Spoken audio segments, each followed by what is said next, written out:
നമുക്ക് കോറ കിണ്ടിയത് എങ്ങനെയാണ് ഉണ്ടാക്കണമെന്ന് നോക്കാം കേട്ടോ. അപ്പം ഞാനിതിൽ കുറച്ച് ഒരു മുക്കാൽ പാത്രം കോറപ്പൊടി എടുത്തിട്ടുണ്ട്. അപ്പം നമുക്ക് ഇതിൻ്റെ കൂടെ കൊട്ടിക്കൊടുക്കാം. ഒരു പാത്രത്തിൽ കൊട്ടി കൊടുത്തിട്ട് ഒഴിച്ച് വെച്ചിട്ട് നമുക്ക് ഒന്ന് കലക്കി കൊടുക്കാം. അല്ലെങ്കിൽ നമ്മൾ ഉണ്ടാക്കുന്ന സമയത്ത് അത് കട്ടിയായി പോകും. നല്ലതുപോലെ കലക്കി കട്ടയില്ലാതെ കലക്കിയെടുക്കാം. ഇതിലൊരു കപ്പ് വെള്ളം എടുത്തിട്ടുണ്ട്. കുറച്ച് വെള്ളം ഞാൻ ചൂടാകാൻ വെച്ചിട്ടുണ്ട്.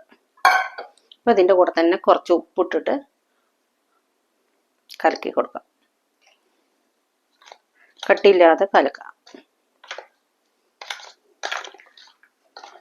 കട്ടയായാൽ നമുക്ക് ഉണ്ടാക്കാൻ നന്നായിട്ടുണ്ടാവില്ല, കഴിക്കാനും നന്നായിട്ടുണ്ടാവില്ല. കണ്ടോ, നല്ല കട്ടയില്ലാതെ ഇതങ്ങനെ കലക്കാം. ഞാനിത് കടയിൽ നിന്ന് വാങ്ങിയ പൊടിയാണ്. ഇതിൽ നമുക്ക് ജ്യൂസ് വേണമെങ്കിൽ ഉണ്ടാക്കാം, നമുക്ക് കഞ്ഞി പോലെ വേണമെങ്കിൽ ഉണ്ടാക്കാം. ഞാനിത് നമ്മൾ കിണ്ണുന്ന നമുക്ക് കറികളൊക്കെ കൂട്ടി കഴിക്കാൻ പാകത്തിലാണ് ഉണ്ടാക്കുന്നത്. അപ്പം ഇത് നന്നായിട്ട് കലക്കിയിട്ടുണ്ട്.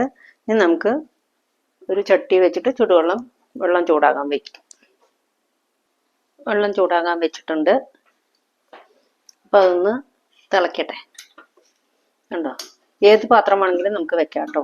ഒരു കട്ടിയുള്ള പാത്രം വേണമെന്ന് മാത്രമേ ഉള്ളൂ.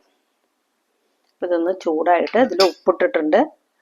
അപ്പോൾ ഒന്നും കൂടെ ചൂടാവട്ടെ. വെള്ളം ചൂടായിട്ട് നമുക്കൊന്ന് കുറച്ച് വെക്കാം. എന്നിട്ട് നമുക്ക് ഈ കോറ ഇതിലേക്ക് ഇട്ട് കൊടുക്കാം.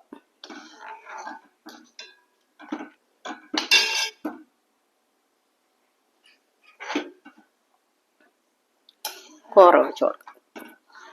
ഒഴിച്ചു കൊടുത്ത ശേഷം നമുക്ക് ഇളക്കിക്കൊണ്ടേയിരിക്കണം, അല്ലെങ്കിൽ കട്ടിയായി പോകും. ഞാൻ കുറച്ച് വെള്ളം മാറ്റി വെച്ചിട്ടുണ്ട് കേട്ടോ. എന്താ, ചിലപ്പോൾ അത് വെള്ളം അധികമാകണ്ടെന്ന് പറഞ്ഞിട്ടാണ്. അപ്പോൾ കുറച്ച് മാറ്റി വെച്ചിട്ടുണ്ട്. നല്ലതുപോലെ ഇളക്കി കൊടുക്കുക. ഉപ്പ് പാകത്തിൽ ഇട്ട് കൊടുക്കുക. ഏത് പാത്രം വേണമെങ്കിലും നമുക്ക് ചട്ടി വേണമെങ്കിലും വെച്ച് കൊടുക്കാം. അപ്പോൾ ഇതിൻ്റെ കൂടെ നമുക്ക് കുറച്ച് ഉള്ളി കട്ട് ചെയ്ത് വെച്ചിട്ട് ഇട്ട് കൊടുക്കാം. അല്ലെങ്കിൽ അത് നന്നായിട്ടുണ്ടാകില്ല, മണാന്നിണ്ടാവും.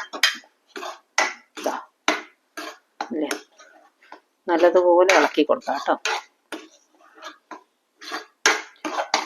കട്ടയില്ലാതെ കളർ മാറുന്നവരേക്കും നമുക്ക് ഇളക്കി കൊടുക്കാം.